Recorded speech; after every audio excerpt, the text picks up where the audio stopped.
Tell people why they should consider writing a book. To be an authority, you need to be in. I just had to capture Allan's unique insight. A book is the nuclear weapon of business cards. That's really advanced thinking for most authors. Got you a little something. Oh, come on. Okay, I'm so glad we got that on camera. I must have obsessed over every word for hours. If you're an entrepreneur and you're thinking of writing a book, you're gonna get a crash course in this episode. It's gonna be amazing. Today I'm hanging out with Allan Dib, author of Lean Marketing, also the one-page marketing plan. I've been following Allan's work for years. He's actually a friend of mine, and finally got the opportunity to hang out with him in Kelowna, British Columbia. Later though in this episode, we're gonna sit down and unpack his whole philosophy on writing a best-selling book that I've never heard anywhere else on the internet. So be sure to watch the whole thing.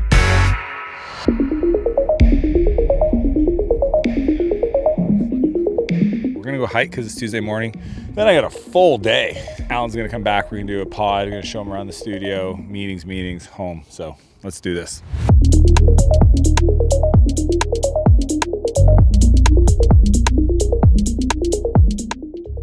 Other side, Allan. Okay, let me put this in park so it doesn't take off. Hello, my friend. Hey, dude, welcome to Canada. Thank you. So I've known of Allan's work for probably 6 or 7 years. Recently, probably 2 years ago when I was promoting my book, we got connected and he was just so helpful. We've actually gone back and forth. We've been trying to meet up and he just happened to be nearby in Vancouver Island. So I asked him if he wanted to like scoot over, come check out Kelowna, and we had a blast. Allan's a pretty neat dude. Yeah, he wrote one of the top books in marketing called The One-Page Marketing Plan. Hey, Elijah. And then what's the new book is? Lean marketing. Lean Marketing. Oh, I heard of that one. Hey man, Dan. Glenn, mate. Hey Nice Glenn, to meet what's you. up? Where are you from? Australia. Are you not? Stop, dude. You guys do not know each other. Okay, I'm so glad we got that on camera. Okay, because we don't get people from Australia here often, and Allan just came, and then Yeah, no, Allan messaged me and said, hey, mate, you want to fly over? you shut up. So good. And invites people to the Founders Hike because it's a great way to see the city. It's just the people that are on that hike are just, great energy and all want to learn and grow. So I think it's just a great opportunity to be around those sorts of people. Let's go. It takes a long time to write a book. I did my first one in 2020 and I'm working on my second one right now. Oh, awesome. But the writing is one part of it, but the writing's the editing and the writing's the easy part. When you finish writing, you're 40% done. I mean, you got to reread the book so many times.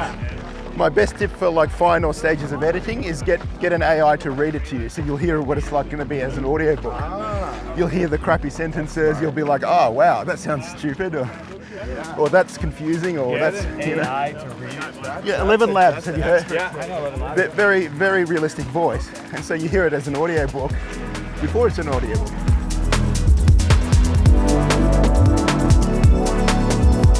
After the hike, I mean, Allan is who you think he is. He's Australian, so he's just like the nicest human being, super generous, was helpful, was chatting up with a ton of people on the hike, and is just the kind of person that you would expect him to be.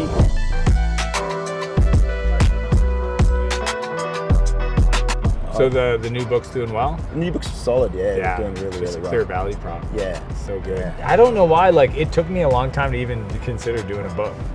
Now that I know, I'm kind of laughing. Oh man, the opportunities and the doors it opens, It's just so funny when you just hear, people now introduce me. I've done a lot of stuff. He's the author. Well, to be an authority, you need to be an author. Yeah. Oh shit, authority and author. Yeah, because it's out there talking for you without you talking. It's telepathy. It's like, it was you had thoughts at a different time in a different place. Yeah, I don't know if you ever read Stephen King's On Writing. He talks about how yeah. Such a good book. But Dude, I remember reading that book and just how hard it is to write simple. The culture in Silicon Valley is talk complex to sound smart. And then here he is, obviously a very successful writer, saying stop confusing your audience. That's exactly right. And I really appreciate all your videos. Oh, hey man, Yeah. what's your name? Reese. I started my electrical company in town here 3 years ago. No Allan, this is Reese. Hey, Reese, nice Allan's to meet you. actually author of the one-page marketing plan. If you haven't read that, he started his electrical company 3 years ago. Oh, cool. Yeah, so he saw me standing here and Amazing. watching my content. Yeah. Reese, appreciate you saying hi, man. Absolutely. Yeah. All right, you have a great day. Nice to meet you. Yeah, so Dan and Allan made great connections on the hike and then at the coffee place. But what's cool is Allan's all the way from Australia. So for us to show him the beautiful city of Kelowna was a special treat because you don't get this type of weather, atmosphere, people anywhere else in the world.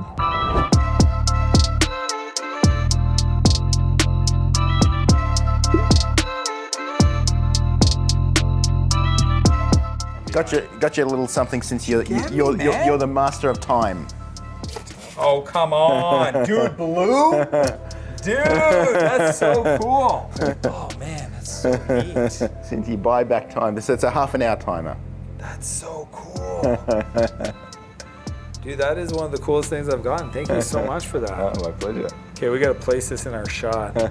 See, I'm gonna let you pick the final destination, but I want it in the shot. Okay, so I'm gonna. If you want it in the shot, I would put it lower. Maybe let's put it here. Here, put that blue light right behind it. I'm just curious. I don't know a whole lot about a lot of stuff, but that looks pretty awesome. When they came to the office, I just had to sit them down and capture Allan's unique insight around creating a book that actually gets sales. Because there's a difference between writing a good book and writing a great book that people actually buy. I mean, once we sat down and Allan unpacked his knowledge on the writing space, it was pretty game changer. Where'd you come up with the idea for the book? Like the one page? I mean, was this something you were obviously using? The one-page marketing plan was a process I was already using with clients. So I was coaching at the time, and I wanted them to put together a marketing plan, and I got a lot of resistance. Too hard, too difficult, need to hire a consultant, don't know where to start. So I put together a process that would help my clients. I love it. So I look at a book, okay, we're just gonna do this, okay? So you've got the Al Reese, okay, of Battle for Your Mind, great book on positioning. And then you got Gino Wickman. Yeah. How much of a percent do you think this is gonna drive book sales? 0. I know. So that's so a lot of people stress themselves over the blurb, especially for the cover. Yeah. And then you didn't do blurbs on the back. Instead, you did more benefit-driven copy. This is the sales page for the book. Yes. It's 347 words. I must have obsessed over every word for hours, like, to get this because this is the sales this page. is the sales page for the book. This is what's going. Credibility. This is what people are going to read for the next 10 years, right? So, and that's going to either sell or not sell the book. This is what shows up on the description in Amazon when people are looking. So, I love it. What are your thoughts on best practices for table of contents? So I think of this as an information ecosystem, right? So the table of contents is going to be my framework. So these are the modules of my course. These are the so you're modules even of my going outside just the book. You're saying what's the back end of the book look like? The book is the cornerstone. Then from that comes the course, the coaching. Everything forms out of consulting, that. The certifications, all of that certification. That's everything. Really advanced thinking for most authors because they don't think about this. You'll notice with both books, at the start of every chapter, I've got a summary of what the chapter is. That's unique. I don't see this often. That's the sales page for the chapter. So I've got a sales page for the book and I've got a sales page for the chapter. So that's a preview of coming attractions. That's the trailer. Because I want to keep sucking them back into the into like the book. trying to free needs to be sold. I already bought the book. It's free, but I got to be sold. You'll notice I also do what's called a dual readership path. So I've got sub-headlines very often. You don't go a long time until you see another sub-headline. Maybe 600 words. You call that a dual readership Dual path. readership path. So one type of reader will read every word. Another type of reader will skim. They're like, oh, that's interesting, okay, and we get to suck them back in. So it's a dual readership path. So what goes into each chapter then? I have opening stories for each section, and then at the end of every chapter I have action items. I have 3 action items so people feel like, all right, this is what I got to do next. What are other things about writing style do you think is important to get right to get people to consume? The other thing extremely important was for it not to be a textbook. Quite a few universities and entrepreneurship courses actually use this as a textbook, but textbook are just so boring. So boring. It's information, not. So I've weaved a lot of story into it. Some of my stories, some other stories, because that's what keeps people's attention. So it can't be just information. So it's autobiographical in a lot of ways. So when we were hanging out just now, you said, I write every day and I read every day. Yeah. What kind of writer would you be if you didn't read? Well, I wouldn't be a writer. I mean, Seth Godin said books come from books. Right? Oh, that's good. No, I mean, I would add to that, everything that you create is downstream from what you consume. Yeah. Whether it's your Twitter feed, whether it's books, whether it's podcasts you listen to. So if we listen to negative crap like the news and Yeah, you'll get really good at all the other finding that and teaching it and talking about it. Yeah. So all the stuff that you create's downstream from what you consume. What are other things you do that makes you a better writer? I listen to a lot of podcasts. I have a methodology where I'm never writing when I'm writing. When I'm writing, I'm filling in the dots. So what You've I mean, already outlined. not only I've outlined, but I've checked with other professional writers. They have a similar process. So on all my devices, I've got a few little notes. One is called snippets, one is called content, and one is called stories. So snippets are when I hear someone say something clever, yeah. a really good sentence, a powerful sentence or whatever. And it's not that I necessarily use that verbatim, but It inspires a thought. it inspires a thought for sure. Then I've got content, and I've got content separated in all the bits where I'm interested in success, in business, in marketing, in mindset, all of those sort of things. So again, when I'm crafting a chapter on target market, I've got the content there, and then stories, relevant stories, either my own or other stories. So I'm never staring at a blank screen with a blinking cursor. I'm filling in the dots when I'm writing. I'm not inventing when I'm writing. And I've got hundreds of those. If I read a book, if I listen to a podcast, if I hear someone say something from stage. So snippets, content, stories. Stories. So that's one of the habits that helps you be a better writer. Yeah. Is there anything else that you feel? The habit. Like, are you a writer if you don't write regularly? Are you a weightlifter if you don't lift weights regularly? That's a good point, so man. you can't say I'm a writer if you write once a month. Interesting. Just like you can't say you're a weightlifter if you only lift once a month. That's it. So, That's a good distinction. and labels, just using labels so judiciously. I think you should get rid of most labels, but the labels that you want. I'm a weightlifter, I'm a writer, so I better do what weightlifters and writers do. So the identity side of The things. identity side, yeah. Yeah, But labels. Paul Graham says keep your identity small. Yeah. That's important Yeah. because most identity labels make you dumb. Yeah.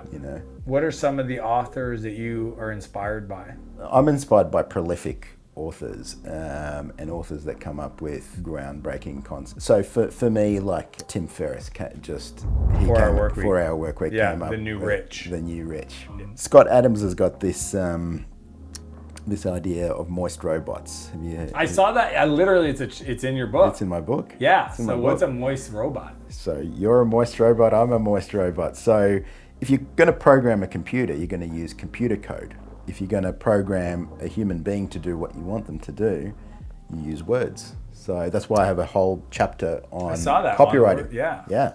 So, marketing is the master skill of business. Copywriting is the master skill of marketing. And when I say copywriting, people think about, writing words on a page. Yes, that's part of it. But when you're planning a YouTube video or a channel, when you're writing, doing a podcast or planning a podcast or whatever, the outline for that. So everything we do, the unit is words. So just being able to be good with words is just such a cheat code to business and life, really. Like 2 books that people that are wanting to up-level their writing skills, what would you recommend? Stephen King on writing. Oh, such a classic. Yeah, and The Elements of Style. Why those books? Well, Stephen King's a master of the Clearly. craft, Yeah, right? study the greats. And he really tells you everything. He gives you. And I can't believe he wrote a book on Yeah, writing. yeah. 'Cause, like a lot of those types of authors don't Totally. sit down and write a book that's considered a how-to book. Another one I would add, it's not maybe strictly a writing book. I liked Ryan Holiday's Perennial Seller. It's not his best known thing, but No. it's really good. It's ironic, kind of. Yeah. It's kind of ironic. Yeah, and the elements of style, very thin book, written in why the do you like that 1920s. Well, he just outlines exactly what works well in writing, you know, how to use grammar well and all of that. Not that those things are front and center, but a lot of the things that he talks about is what makes good writing versus what makes bad writing. So, and a real expert at that. So if we had to unpack that, then on writing is the simplicity in writing. Yeah. Elements of style. Yep. Would be what makes like great writing. Yeah. Right. And then Ryan's book, and I read Perennial Sellers, you know, everybody wants that. Totally. And that's really about packaging the concepts in a way that are going to be relevant 100 years from now. Yeah. I mean, those three are probably, I don't think I can think of a better three for somebody that wants to take a stab at writing a great book. Last question, but because we were having breakfast and you said a book is, tell people why they should consider writing a book. A book is the nuclear weapon of business cards. It will open so many doors. What are some of those examples for you? Well, I mean, I'm on two, 3 podcasts a week, and that's all inbound. Like we rarely go outbound to be a guest or to speak somewhere. And you've been on some massive podcasts too. The inbound that comes in terms of people who want to sign up for a program, in terms of people who want to feature you somewhere or whatever, is huge. Meeting other authors. I mean, again, I would never have met I wouldn't have met you if I. The book is a 24-hour salesperson out there demonstrating your expertise. Yeah, and authority. I mean, we talked about that, right? So, to be an authority, you need to be an author, right? I know, it's funny because you said that, and I was like, it never occurred to me, and you're like, right? And I'm like, oh, that's really good. Yeah, you can't be an authority if you're not an author. When you think about luxury, right? What's the biggest feature of luxury? It's space. If you go to Louis Vuitton or some other store or whatever, you've got a few carefully selected items, beautifully curated, and lots of space. If you go to a dollar store, it's all junk scattered everywhere, all over the place. So is your calendar a dollar store or is it a luxury store? So to me, the biggest status symbol is your calendar. So, and that's something I've definitely learned from you. And I've gotten massive, you know, I talk about small hinges swing big doors, right? Yeah. So just, you know, whether it's a house manager, whether it's definition of done, whether it's the 10-80-10, they help you create the biggest status symbol that you can have, which is your calendar, having blank space in your calendar. And when I say blank space, I don't mean doing nothing. No, I mean doing flexibility, doing what you want to do with who you want to do it. Yeah, I appreciate you sharing that. Anyways, Allan, really appreciate you coming, man. My pleasure. It was an awesome conversation. Yeah, I mean, I think it's great having people like Allan, world-class authors, coming to the studio. They get to see what we're doing, but also we get to learn from other successful people and what they're doing. So I think it works really well for both of us. The convo with Allan was super informative, but let us know in the comments below, what did you guys take away from this video? Be sure to click the link and check out my most recent video with this 23-year-old that's doing millions in sales, and I'll see you on the other side.